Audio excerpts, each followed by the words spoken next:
Assalamualaikum warahmatullahi wabarakatuh. Bismillahirrahmanirrahim. Alhamdulillahirabbil alamin. Allahumma shalli ala sayyidina Muhammadin. Alhamdulillah, selalu kita bersyukur dengan nikmat Allah. Salawat teriring salam kepada Rasulullah sallallahu alaihi wasallam. Semoga kita semua mendapat penjagaan dari Allah, mendapat rahmat, mendapat ridha, terutama dalam kondisi PPKM yang diterapkan di banyak kota termasuk di Pekanbaru dan beberapa daerah yang masih berlanjut dengan PPKM. Semoga kita semua dijaga zahir dan batin oleh Allah Subhanahu wa taala. Amin ya rabbal alamin. Para jamaah dimuliakan Allah Subhanahu wa taala, kita lanjutkan kajian kita tentang profil Rasulullah sebagai seorang guru. Dalam kesempatan siang ini kita akan melihat satu di antara metode atau cara Rasul dalam mendidik, yaitu mendidik dengan teladan yang baik. Karena Rasulullah sallallahu alaihi wasallam punya metode yang sangat banyak dalam mengajarkan apapun yang ingin beliau ajarkan kepada peserta didiknya, kepada para sahabat. Kadang beliau mengajar dengan metode bertanya, kadang dengan metode teka-teki, kadang dengan metode memotivasi, kadang-kadang metodenya dengan memberikan permisalan. Kadang-kadang Rasul membuat sebuah cerita lalu menyampaikan hikmah kepada sahabat yang hadir. Lalu banyak metode lain yang dipakai oleh Rasulullah sallallahu alaihi wasallam. Dalam kesempatan ini kita akan melihat satu di antara sekian banyak itu adalah mengajarkan dengan contoh yang baik, dengan sirah al-hasanah wal khuluqul azim, dengan contoh yang baik, dengan cara hidup yang teladan dan akhlak yang mulia. Bapak Ibu yang dimuliakan Allah, bila sebuah pelajaran, sebuah pengajaran disampaikan dengan lisan, dengan retorika, orang akan dengar, orang akan paham. Tapi boleh jadi dia dengar, dia paham, dia ingat saat dia dengar saja, setelah itu dia lupa. Tapi ketika orang melihat langsung, merasakan langsung, menampak prakteknya langsung, itu biasanya lebih tertanam di dalam jiwa dibanding sekedar mendengarkan. Maka metode mengajarkan dengan praktek itu lebih membekas di dalam diri seseorang dibanding yang lain. Maka Rasul sallallahu alaihi wasallam berbagai perintah, arahan, adab yang disuruh oleh Al-Quran itu beliau contohkan kepada sahabat, sehingga para sahabat melihat langsung apa yang diinginkan syariat melekat pada diri Rasul, dan Rasul orang yang pertama mengerjakan.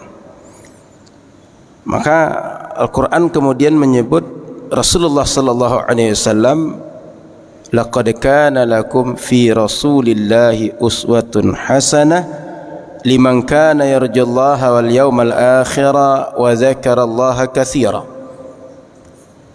Rasul sallallahu alaihi wasallam adalah teladan yang baik bagi siapapun orang yang beriman kepada Allah dan hari akhir dan ingat kepada Allah dengan zikir yang sangat banyak. Maka disebutkan idza amara bi syai'in amila bihi awwala thumma ta'assa bihi an-nas wa 'amilu kama ra'awhu. Rasul ketika menyuruh beliau kerjakan dulu sehingga orang lihat apa yang Rasul buat. Kemudian ketika Rasul suruh orang lain untuk membuat, orang akan mengerjakan seperti apa yang dilihat dari Rasul sallallahu alaihi wasallam. Sehingga konsep Al-Quran itu melekat dalam diri beliau, seperti kata Sayyidah Aisyah, kana khuluquhul Quran. Akhlak Rasul adalah Al-Quran yang melekat dalam dirinya. Sehingga perintah Al-Quran, larangan Al-Quran, arahan Al-Quran, pendidikan Al-Quran yang ada dalam sekian banyak ayat itu terwujud secara real melalui perbuatan perkataan dan ahwal keadaan Rasulullah sallallahu alaihi wasallam.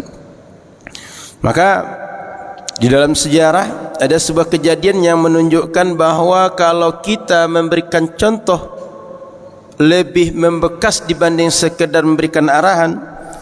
Waktu itu Rasulullah sallallahu alaihi wasallam dengan para sahabat tak jadi masuk ke kota Makkah, tak bisa menyelesaikan ihram untuk melaksanakan umrah. Apa yang terjadi? Rasul dengan orang Quraisy membuat perjanjian. Rasul tak jadi melakukan tahallul setelah mereka tawaf dan sa'i. Lalu Rasul suruh para sahabat, sekarang tahallullah kalian, lalu sembelih hadi kita, hewan yang kita persembahkan untuk masyarakat Makkah. Maka ceritakan anna Nabi sallallahu alaihi wasallam lamma tamma sulhu bainahu wa bain kuffar Quraisy fil Hudaybiyah, di Hudaybiyah ketika terjadi perjanjian antara Rasul dengan orang-orang Quraisy, amara ashabahu ayatahallalu min ihramihim, sahabat-sahabat disuruh ihram, kalian itu tuntaskanlah dengan tahallul di tempat ini. Wa yanharu hadiyahum, dan sembelih hewan-hewan hadi mereka. Haji itu hewan yang dipersembahkan untuk fuqara Makkah, yang dibawa oleh orang melaksanakan haji dan umrah. Faqala lahum qumu fanharu thumma ahliku, kata Rasul, segera tunaikan dan segera sembelih hewan kita. Fatawanau fi dzalika id lam yastahsinu sulha wa ra'aul qitala afdal. Para sahabat ketika itu enggan melaksanakan, karena bagi mereka mending kita perang saja. Lebih baik kita perang supaya kita bisa melaksanakan keinginan kita beribadah di Masjidil Haram di tahun ini. Kita sudah jauh datang dari Madinah, daripada kita bertahallul di tempat ini lalu kita sembelih hadi kita. Fadakhala Rasulullah sallallahu alaihi wasallam ala zauji Ummi Salamah. Rasul masuk ke rumah, ke dalam kemah tempat beliau bersama istrinya Ummu Salamah.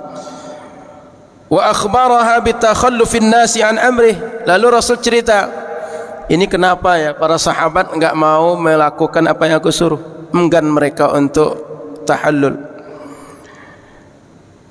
Fa asyarat ala Nabi sallallahu alaihi wasallam ay yahluqa ra'sah wa yanhar hadiyah. Sayyidah Ummu Salamah mengisyaratkan kepada Nabi, Rasul sepertinya perlu engkau dahulu yang potong, yang tahallul, potong rambut engkau untuk tahallul, lalu segera sembelih hewan. Fa innahum la mahalata yaqtaduna bih fa fa'al. Karena dalam pandangan Ummu Salamah, kalau engkau sudah melakukan, sahabat-sahabat pasti akan lakukan. Lalu Rasul buat, ikuti saran dari Ummu Salamah. Falamma ra'au dzalika qamu fanaharu. Ketika mereka lihat Rasul sallallahu alaihi wasallam sudah cukur rambut, maka mereka pun melakukan. Lalu mereka sembelih hewan mereka. Wa ja'ala ba'dhum yahluku ba'dhan hatta kada ba'dhum yaqtulu ba'dhan ghamma. Ketika mereka tahallul cukur rambut, saking mereka ingin segera melakukan yang diinginkan oleh Rasul, mereka bersegera satu dengan yang lain. Nyaris mereka itu hampir seperti orang yang berbunuh-bunuhan, karena mereka pegang pisau, silet, alat yang tajam untuk cukur rambut. Setiap mereka ingin segera.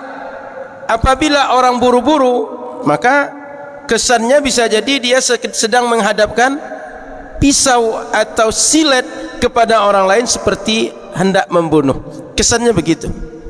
Kalau tak hati-hati, bisa bukan hanya kepala yang tercukur, yang lain pun bisa tercukur. Saking para sahabat ingin segera melakukan. Maka Bapak Ibu yang dimuliakan Allah, cara Rasul yang pertama dalam melakukan pendidikan yang membekas kepada para santri, pada para pelajar objek dakwah adalah mencontohkan terlebih dahulu dengan akhlak yang melekat pada dirinya, baru mudah diterima oleh yang lain. Maka disebutkan bahwa sahabat Amr bin As ketika datang ke satu tempat, dia mengajak orang kepada Islam.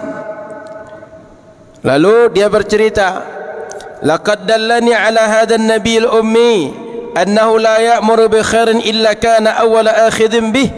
Bercerita tentang Rasul bahwa kebaikan-kebaikan yang dibuat oleh sahabat Amr bin As adalah kebaikan yang diajarkan oleh Rasul. Dan Rasul itu hebatnya, ketika dia menyuruh sebuah kebaikan, dia yang pertama mengerjakan. Wala yanha an syarrin illa kana awwala tarikin lah. Dan dia tak melarang suatu perbuatan yang tidak baik kecuali dia pertama yang meninggalkan. Artinya ada perbuatan dosa, ada perbuatan yang tak pantas, ada perbuatan tak sepatutnya dibuat, dia larang orang, tapi sebelum melarang dia tinggalkan terlebih dahulu. Wa annahu yaghlibu fala yabdhar wa yughlabu fala yuhjir. Kalau dia menang, dia tak sombong kepada orang lain. Kalau kalah, dia tak berkata kasar, tak berkata yang tidak patut. Lisannya tertahan, lisannya terkendali. Wa annahu yafi bil ahdi, kalau dia berjanji dia penuhi. Wa yunjizul wa'da, dan dia laksanakan apa yang dia komitmenkan, dia janjikan kepada orang. Wa asyhadu annahu nabi, aku bersaksi bahwa dia seorang nabi. Maka Nabi Muhammad sallallahu alaihi wasallam, inilah antara kelebihan beliau. Pribadi beliau pribadi yang patut dicontoh untuk melakukan kebaikan dan menjauhi keburukan, sehingga para murid mudah untuk melakukan kebaikan karena yang menyuruh lebih dahulu melakukan. Maka Bapak Ibu muliakan Allah Subhanahu wa taala, mungkin selama ini kita mendidik, kita mengajar, kita mengarahkan, kita membimbing, kita membentuk anak-anak kita di rumah, peserta didik kita di lembaga-lembaga pendidikan, atau objek dakwah kita di masjid, objek dakwah kita di tempat yang lain. Mereka tak mudah berubah atau tak mengikuti arahan kita karena mereka melihat bahwa yang kita katakan dengan yang kita buat tak sinkron. Beda dengan Nabi. Nabi kalau menyuruh duluan melakukan, kalau melarang duluan meninggalkan, sehingga orang mudah untuk melakukan dan mudah untuk meninggalkan kalau dilarang, sebab sudah ada contoh terlebih dahulu Rasul sallallahu alaihi wasallam yang melakukan. Maka Rasulullah sallallahu alaihi wasallam, inilah di antara metode beliau dalam mendidik para sahabat, yaitu dengan akhlak yang baik. Kemudian kisah yang lain, sahabat Jabir bin Abdullah radhiyallahu taala anhu qala atana Rasulullah sallallahu alaihi wasallam fi masjidina hadha. Rasul pernah datangi kami di masjid tempat kami berada. Wa fi yadihi Urjun bin Abi Thab. Kemudian di tangannya terdapat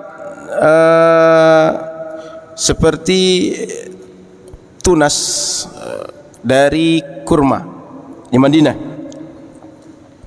Fara'a fi qiblatil masjid nukhamah. Lalu di bagian kiblat masjid nampak ada dahak di lantai. Fahakkaha bil urjun. Lalu beliau korek-korek, beliau tutup dengan kayu atau tunas kurma yang ada di tangan beliau. Kayak kita punya kelapa itu untuk tempat tumbuh, tempat berbuah itu, ada yang ranting-ranting kecilnya itu. Beliau bersihkan sehingga dahak tadi tidak lagi nampak mengotori lantai Masjid Nabawi. Sebab Masjid Nabawi itu tanah. Maka kalau ada orang berdahak itu di atas tanah itu nampak ada gumpalan, oleh Rasul dibersihkan. Bisa saja Rasul sampaikan, kalian enggak lihat tuh ada kotoran di masjid kita? Itu kalian kenapa enggak timbun? Kalian kenapa enggak bersihkan tadi? Bisa saja begitu. Tapi beliau tak begitu. Beliau bersihkan. Sehingga para sahabat kalau nampak ada kotoran di masjid segera bersihkan. Maka kaum muslimin dirahmati Allah Subhanahu wa taala, Rasulullah sallallahu alaihi wasallam dicontohkan langsung kebaikan, baru para sahabat meniru dari kebaikan beliau. Thumma aqbala alaina faqal, lalu Rasul menghadap kepada kami setelah membersihkan kotoran tadi. Lalu kata beliau, ayyukum yuhibbu ayyuridallahu anhu, siapakah di antara kalian yang ingin Allah berpaling darinya? Qal fa khasha'na, sehingga kami semua para sahabat tidak sanggup untuk melihat Rasul, menunduk saja, segan. Sadar bahawa tadi ada kotoran di depan kita tapi tak seorang pun peduli. Maka ketika Rasul tanya, siapa di antara kalian yang ingin Allah berpaling dari dia? Hanya menunduk, segan dengan Rasul. Tsumma qala, ayyukum yuhibbu ayyu'ridallahu an? Siapa orang yang ingin Allah berpaling darinya? Qal fa khasha'na. Diulang oleh sahabat, hanya menunduk. Tsumma qala ayyukum yuhibbu ayyu'ridallahu anhu? Qulna la ayyuna ya Rasulullah. Yang ketiga baru sahabat menjawab, tidak ada seorang pun yang ingin begitu Rasul. Sahabat bukan tidak ingin menjawab Rasul, bukan peka, bukan mengabaikan, tidak, tapi segan, malu menjawab Rasul. Karena Rasul membersihkan, padahal sahabat bisa. Mereka lebih duluan masuk masjid, mestinya mereka yang bersihkan. Karena mereka lebih duluan, lebih peduli, lebih tahu semestinya. Tapi kenapa Rasul yang bersihkan hal yang sepele itu? Qal fa inna ahadakum idza qama yusalli, sungguhnya kalian kalau ada yang sedang salat, fa innallaha tabaraka ta'ala qibala wajhih, Allah Subhanahu wa taala sedang berada di hadapannya. Fala yabsuqanna qibala wajhih, maka jangan pernah kalian meludah di depan kalian. Wala an yamini, juga jangan di sebelah kanan kalian. Wal yabsuq an yasari tahta rijlihil yusra, kalau hendak meludah juga perlu juga membuang ludah, perlu membuang dahak, buang ke kiri di bagian dekat kaki kiri, lalu setelah itu tutuplah. Fa in ajilat bihi badirah falyakul bi thawbihi hakadha. Seandainya kita tidak mungkin untuk membersihkan, maka bisa kita bersihkan dengan baju kita saja. Thumma tawa thawbahu ba'dahu ala ba'din. Rasul mencontohkan, buanglah ke baju kalian lalu bersihkan baju kalian dengan sisi-sisi yang lain. Wa fi riwayat Abi Dawud wada'a thawbahu ala fihi thumma dallaka. Rasul dalam sebagian riwayat disebutkan dia letakkan bajunya di bagian mulutnya lalu dilapkan. Maka Bapak Ibu yang dimuliakan Allah Subhanahu wa taala, Rasul ingin mengajarkan kebersihan dan melakukan cara pembersihan pertama sebelum sahabat-sahabat yang lain, lalu mengajarkan mereka untuk care, peduli terhadap kebersihan. Thumma qala aruni abira faqama fatan min al-hayy yashtaddu ila ahlihi faja'a bi khuluqin fi rahatih. Saya kira cukup hadis yang tadi biar tidak terlalu panjang.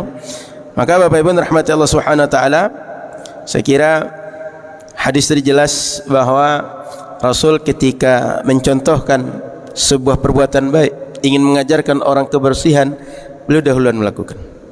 Mengajarkan orang apa saja kebaikan, beliau dahuluan. Jangan sampai kita sudah berkor-kor, sudah banyak mengajak orang, sudah banyak memerintahkan orang, memarahi orang, mengkritisi orang, tapi kita hanya pandai berbicara, tidak pandai untuk melakukan, tidak pandai membuat, sehingga kita lebih banyak mencela orang dibanding mencela diri sendiri. Padahal sepatutnya diri kita lah yang paling patut untuk dicela. Semoga metode Rasulullah ini bisa menjadi pelajaran bagi kita dan bisa kita laksanakan di dalam pendidikan kita, baik untuk anak, untuk santri, untuk para siswa, mahasiswa, siapa saja yang berada dalam lingkungan pendidikan kita, sehingga mereka mendapatkan guru terbaik, dan guru terbaik itu adalah kita. Mohon maaf salah dan kurang, semoga bermanfaat. Subhanakallahumma bihamdika asyhadu an la ilaha illa anta astaghfiruka wa atubu ilaika. Assalamualaikum warahmatullahi wabarakatuh.